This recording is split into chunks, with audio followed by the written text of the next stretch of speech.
किया जा रहा है। ईश्वर प्रभु ने सुंदर भी शक्ल बनाया है, खराब नहीं है। जिस रूप में आप मुझे देखते हो या क्या कम है, आगे जानने की जरूरत नहीं क्या।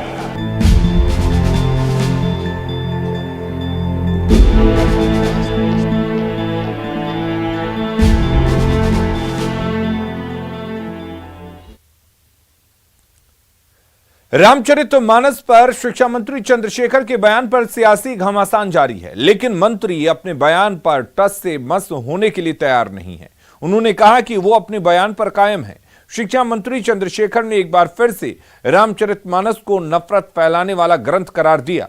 जाति व्यवस्था पर हमला करते करते उन्होंने रामचरितमानस और मनुस्मृति को अभिशाप तक बता दिया।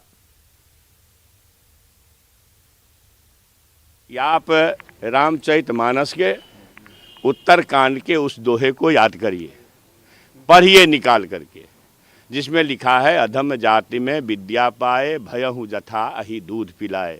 इसका शाब्दिक अर्थ भावार्थ यही होता है कि नीच जाति के लोग विद्या पा करके जहरीला हो जाते हैं। किस तरह से? जिस तरह से दूध पीने के बाद सांप होता है। तो क्या ये जो नीच जाति जिसको आप गिनते हो, उसमें भी लिखा है कौन कौन नीच जाति है। जे बरनाधम तेली कुम्हारा, सपच की रात कोल कलवारा। मतलब तेली, कुम्हार, कहार, कोल, कलवार सभी अधम जाति के हैं, नीच जाति के हैं, जाति गिना दी गई है।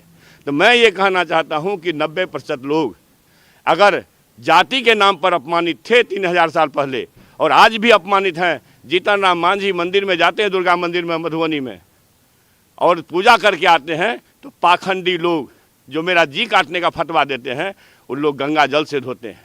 आज से 20 बरस पहले 78-79 के दशक में, कितना साल हुआ गिन लीजिएगा, बाबू जगजीवन राम जी डॉक्टर संपूर्णानंद की मूर्ति का अनावरण करने गए थे बनारस।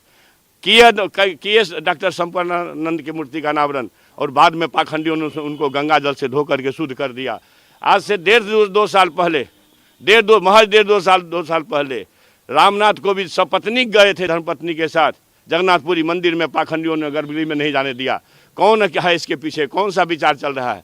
इसलिए विचारों का संघर्ष है। इस दुनिया के 100 वर्ष के सबसे ज़्यादा ज्ञानी, जो अमेरिकी प्रशासन ने जिसको ज्ञानी घोषित किया, सिंबल ऑफ नॉलेज कहा, उसका नाम है डॉक्टर भीमराव अम्बेडकर।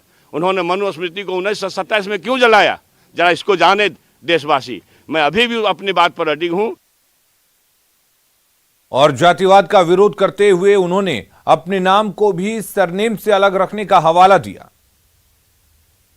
इसलिए मैं जो मनुस्मृति का दिया हुआ अभिशाप है, रामचरितमानस का दिया हुआ अभिशाप है, और नागपुर में लिखा गया गुरु गोवलकर का सिद्धांत है, मैं सबसे इतर देश जब आप बनाएंगे तो निश्चित रूप से वह मोहब्बत का देश होगा। और आपको दुख से कहना चाहता हूं, और मैं दुख से कहता हूं कि मैं भी शिक्षक कॉलेज में हूं। मैं जब ओरिएंटेशन लिटरेचर कोर्स करने आया, मेरे जीवन काल की अनुभूति है कि मैं चंद्रशेखर लिखता हूं, और चंद्रशेखर जब लिखता हूं, आगे ना कुछ है ना आगे कुछ नहीं।